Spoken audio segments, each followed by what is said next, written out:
thrifted this cute little mug and plate set. I think it's so cute, I found 2 of them. This is homemade brown sugar, cinnamon, maple syrup.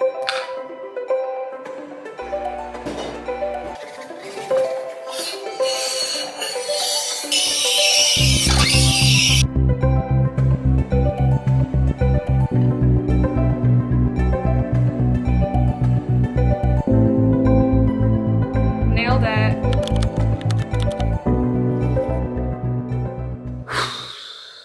Today is Sunday. My mom passed, not this last Thursday, but the one before, which is crazy. It's been over a week.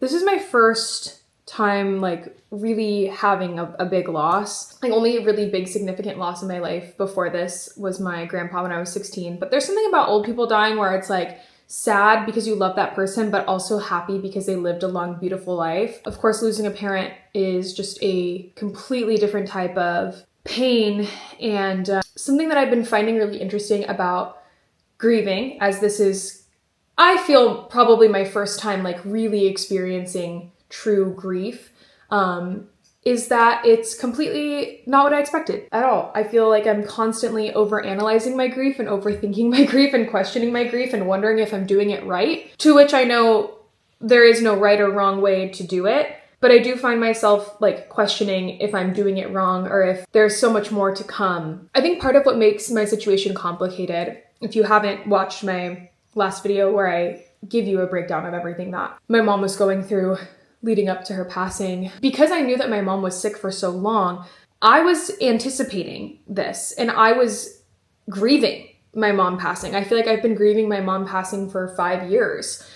Because we never knew exactly how much time we were going to have with her. We were never given a timeline and we just kept getting bought more and more time. But even though we were given that time, she still had stage 4 terminal cancer that didn't have a cure. So I don't think there was ever a part of me that believed my mom was going to make it out of this, or believed that there was going to be some miracle cure and she was going to be fine. And as much as I hate to say that, I'm almost thankful for my level-headedness in this process over the last 5 years, because I think it really prepared me for her the best that it could prepare you. There's still no way to fully ever be prepared for something tragic like that. But I think it put me in a position where like, this wasn't shocking to me. This wasn't, jarring to me. She definitely, I wish I had maybe had a little bit more of a warning before, but nothing about this was crazy or shocking or unexpected. And I think because I had that anticipatory grief, it's put me in a position now where like the main thing that I'm feeling is just sadness. And I think I was really expecting to feel like devastation and this like guttural pain and like nausea. Like I remember, during my anticipatory grief saying that like the thing that I was never scared of was living life without my mom. Like obviously that's hard and sad and emotional, but it's not scary. What I was scared about was having to watch my mom die in the hospital, which ultimately is what happened. So much of my fear and so much of what I held deep in my chest throughout this process was the fear of having to do exactly what I did last Thursday. As odd as it is, I had been picturing that day for so long. And so it was less scary. It was freaking hard. But it was less scary than I had built it up to be. Because at the end of the day, even though it was, her hooked up to everything and she wasn't really there when I said goodbye, that was still my beautiful mom, who I love. So it was hard, but I felt equipped and I felt prepared because for years I had been anticipating this. So it was still really freaking hard, but I was surrounded by my family, the people who are most important to me, and they held me up and we cried together and we laughed together, and helpful. It's been really important. But I really miss my mom. I really freaking miss her. It's so crazy. On the Monday before, literally 2 days before she passed, I was vlogging my day, which I don't do a ton, usually just on Sundays. And I was vlogging that day, and there was something going on in the hospital, and I needed to get a hold of the nurse's station to ask a question, but in order for them to answer because of HIPAA violations, they had to put me through to my mom. And so I got to talk to my mom. Leading up to this, she had been in a lot of pain, and so she was on a lot of pain medication. She was in the hospital for a few days, but even before she was in the hospital, it was really hard to be able to talk to her because she was so out of it. But this has happened before. Like, she's been in a situation where she was really, really out of it, and she was down really bad and then recovered from that. And then, you know, she still has the cancer, but she's able to manage. She was able, literally a month ago, was here hosting our baby shower. So she had come out of these things before. I always knew it was possible that she wouldn't, but she just did. She always came out of it. Anyway, I got a hold of her at the hospital. We talked on the phone a little bit, and she was pretty out of it, but she just said, like, she was worried about me because I was crying.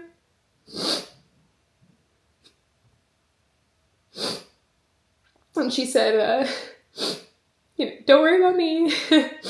She said, go have a good day. Do the things you love and be happy. That was the last time I talked to her. She's just not doing great.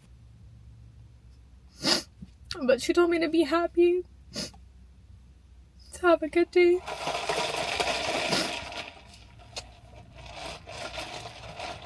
I want to go be with her, but it's so hard. It's so hard to be there. I didn't know that would be the last time. I really didn't know. I'm gonna hold on to those words forever. I just feel sad. I miss texting her and calling her about, like, stupid things, like a strawberry grew in our garden, our first strawberry, and I just, like, want to call her and be like, look. You know, like, I don't know what your guys' relationship is with your moms, but that was mine. I could call her and tell her anything. I was never bothering her. I was never bugging her. I'd call her 100 times before she answered. Because I just wanted to talk to her. I didn't even have anything important to say. I just want to hear her voice. I want to be that mom. I want my kids to feel that way about me. Which, speaking of, you guys might be wondering, like, what's going on with foster care, especially in the midst of all of this. So let me transition and I'll give you a little foster care update. Okay, so a foster care update. We were supposed to be approved literally 2 days before Mom passed, which is so crazy because technically, like, when you get approved, it could be like any second. And honestly, we've been in a situation with our agency where for the last month, technically, we could have gotten a placement if there was a child where, like, we're the right fit for them. But we just have not gotten any calls. And I've been really struggling with that because obviously I have been so excited and just, like, so ready for this. My wife and I have literally been like this has been the plan for, I'm not kidding, like, years. And we've been, like, I've had a crib for over a year. The foster process from, like, start to finish on average takes like 4 to 6 months. I've had a crib for over a year. In preparation for this because I've been so excited and so eager. We have, you know, closets stocked to the brim, shoes, clothes, everything size 0 to 7. We are ready. We have space for 3 kids, technically 4, and we're going to be flexible, and we're just so excited. And so I think I've been really struggling with not getting any calls, even though, yes, our license technically isn't approved.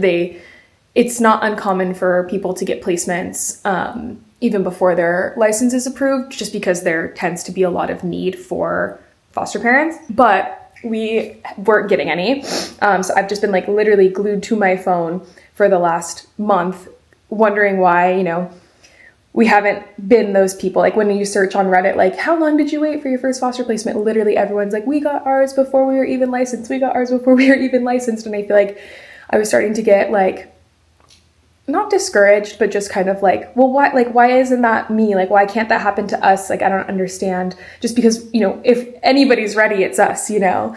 And then mom passed. And I am like a huge believer in like things really do happen for a reason. A lot of people have been calling it a God thing. I don't really know where I stand with that. But whether it's a God thing or a universe thing or whatever, I think that whatever it is out there was protecting us, protecting those kiddos, and I think protecting my mom from that because, you know, obviously, like I said, like we never really knew how much time we were gonna have, but I definitely thought, you know, at least months of my mom getting to experience being a grandma. Maybe, you know, anywhere from like 3 to 6. That was kind of the like time we were always bought. So I didn't think it was crazy to think that we could have that type of time. But I think in a way I'm almost glad that we didn't, because as much as I really wanted her to experience being a grandma, and of course to experience being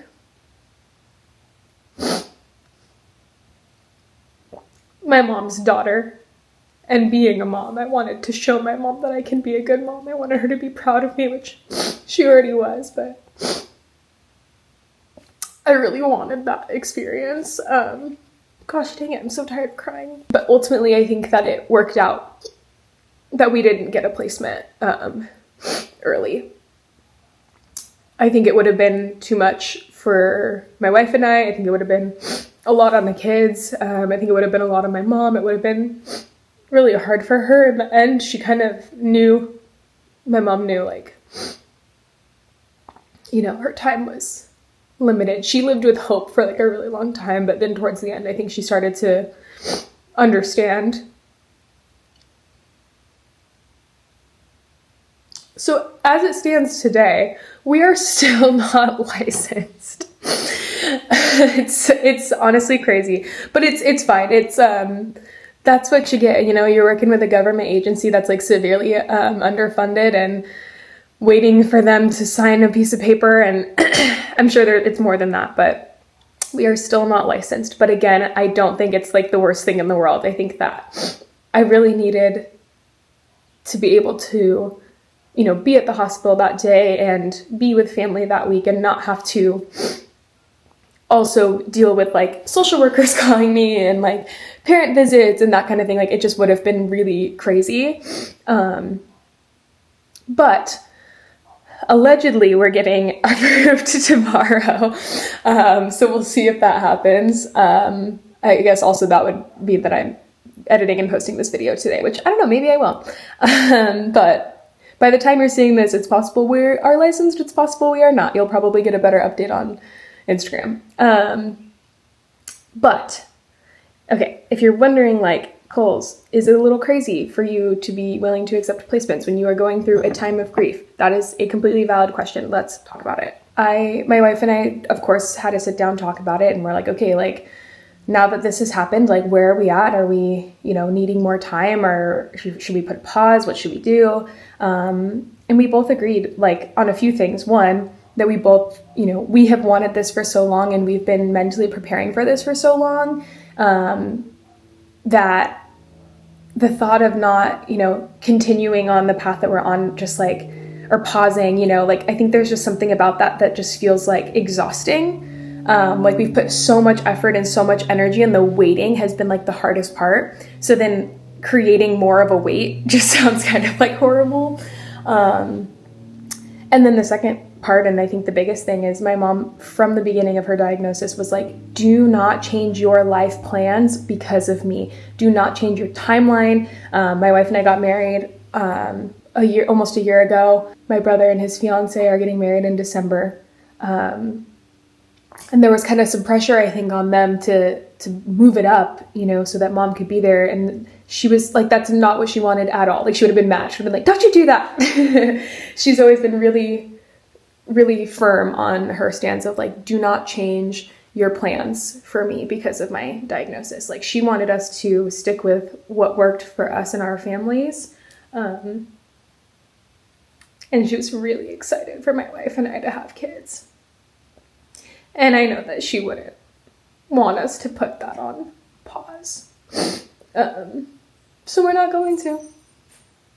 And we are going to open our home and, you know, obviously just because we get approved doesn't mean that we are going to get a placement right away. But we're going to be really intentional about ensuring that the placement that that's what's nice is like when they call you, you can say yes or no. So if they're calling and, you know, the placement, their situation, that child, placement sounds so insensitive, that child, you know, if they are coming from a background or a situation that doesn't, you know, that our situation might complicate that a little bit more, we're not going to say yes to that. We're going to be really intentional about what we're saying yes to, because we got into doing this because we care about children. We want it to be about the children always. We are not becoming foster parents to build a family off of somebody else's tragedy. We're becoming foster parents to support the children in our community who need it the most. And supporting them looks really different for everyone. Supporting them might be where we are that temporary safe space for a newborn baby while they are waiting to connect with biological family. It could be we are creating a long-term safe space for that child while their parent is going through their case plan and fighting to get custody back. And our job is to support that family and support that child being reunified with that parent. And that parent, we want to fight with them to fight for their kid and be an ally to them.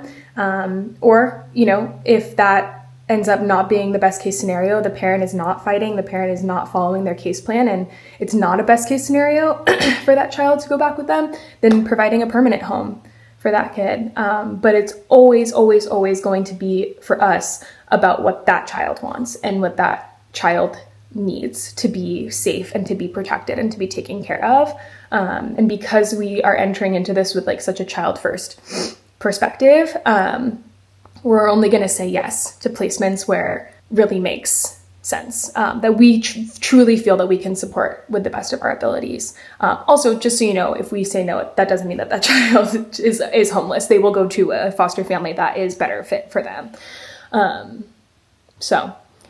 just wanted to be clear that, you know, we are being thoughtful and we are being intentional. And though I am weepy in this video, this is not my constant state. My constant state is being happy and doing the things I love because that's what my mom told me to do. So that is like majority of the time what I'm experiencing and what I'm doing. And my wife and I have found a lot of joy, a lot of laughter, and a lot of love in the last week or so. So that is our plan. We can have a kid here tomorrow, which is so crazy. I say that like every day and then nothing happens, but maybe. Either way, we're really excited. We're really excited to just dump a ton of love into these kiddos. Yeah, I can't wait. I genuinely cannot wait. I'm so excited. That's your foster update. Let's get on with our day though, because we're vlogging and I gotta build a picnic bench. Let me tell you, one thing I love more than anything. Also, don't mind my eyebrows. Basically, yesterday I decided, why would I pay $200 to get my eyebrows laminated if I can do it myself? And ultimately, I do think that I slayed. However, the product, you know, is giving not sensitive skin safe. So I do kind of look like the red angry bird. They're up electrocuted right now because they're still kind of setting. They won't be this electrocuted all the time. But I do look like the angry bird. Anyway, something that I love is a project that I can complete within a day, like beginning, middle, and end. I love if I start this morning, within a few hours, it'll be done type project. It is like my absolute, I think it's like an ADHD thing. It's like, take my meds and I'm like, yes, girl, let's build a freaking picnic bench. I just thought it would be nice to have a picnic bench for the summer. We have this little, let me show you. We have this little seating, like fire pit area here, and we have the loungers, but we don't really have a place to eat outside. And I want to do a lot of like summer dinners like that I want to host and like brunches and stuff. So I felt like we needed a picnic table right here. So I found this one at Home Depot. It was $129, and I see why, because it's literally just like, I mean, I guess all picnic tables are technically just like pieces of plywood like bolted together, but that's okay. It came with the hardware and everything, so we're gonna build it. But it also is ugly, so I think I might also paint it, which is another project I can finish in a day, but we'll see. Maybe that's for another day. Anyway, let's start building. I saw this TikTok the other day talking about like women will wake up on a Saturday and have like an idea for a task, and then their husband has to like complete it for them that day. And I was telling my wife yesterday, I was like, I am both the wife and the husband in this scenario. Like, I'll wake up with an idea and be like, I gotta do it today. And then I'm like on my way to Home Depot, and like next thing you know, I'm just like in the backyard building a picnic table. I am both the husband and the wife. But the difference between me and the husband is that I actually read the instructions because I don't have a God complex and think that I know better. My toxic trait, however, is that I will read the instructions, and no matter what, every time, I'm not kidding, every time I build something, which is a lot, we have a 5-bedroom house, I built the furniture for everything in there. No matter what, I mess up one step, and then I have to undo that step every single time, without fail. But maybe we're not going to do that today. Let's see. The instructions have informed me that this will take 45 minutes to complete and that I will need 2 adults to safely assemble this table. It also is telling me that this table is made from construction grade lumber and may contain rough edges. Wear protective gear. I have gloves. It recommends goggles. I'm going to count my glasses and say that that's probably going to be fine. But it's the 2 people 45-minute thing that I think is throwing me a little bit. I do need a power drill, which I have. Yeah, which I have because I have power tools. But it's also recommending a carpenter's square, a clamp, a tape measure, and a hammer. I don't have a carpenter's square nor a clamp, but we're just gonna wing it. We're just gonna figure it out. Remember how I said that I always mess something up? It happened. It happened already. Lesson learned. Quick update. My power tool that I was using, my power drill, is dead. So that's not very helpful. Also, I have not eaten literally at all today, other than that latte, which is not eating, that's coffee. So I need to go get something to eat. I'm craving a pastry, and I haven't been to my little bakery that I go to in quite a minute, and I miss the lady that works there. She's literally such an icon, such a diva. When I went like a couple days after my mom passed, because I just like wanted, you know, comfort food, and she could just like sense my vibes were off, and she was like, what happened? And I told her, and she literally like grabbed my hand and started crying, and then like walked around the counter and like came and just gave me like the biggest hug and like hugged me and my wife while we like all cried. If y'all aren't supporting your local businesses, like, why are you going to Starbucks? Why are you going to Starbucks? Hear me when I say this. I don't think this could be going any worse. I don't think I could be doing a worse job at this right now. I've failed horribly. To be fair, this thing is a piece of absolute trash garbage. What is this? What is this? None of the holes are even like aligned properly. It is actually horrible. Like, it's actually horrible. A lot of it is my fault, but this is getting ridiculous. Okay, everybody shut up. Looks like a table, as far as I'm concerned. I'm a little bit worried about sitting on it when I drill the benches in, but let's see.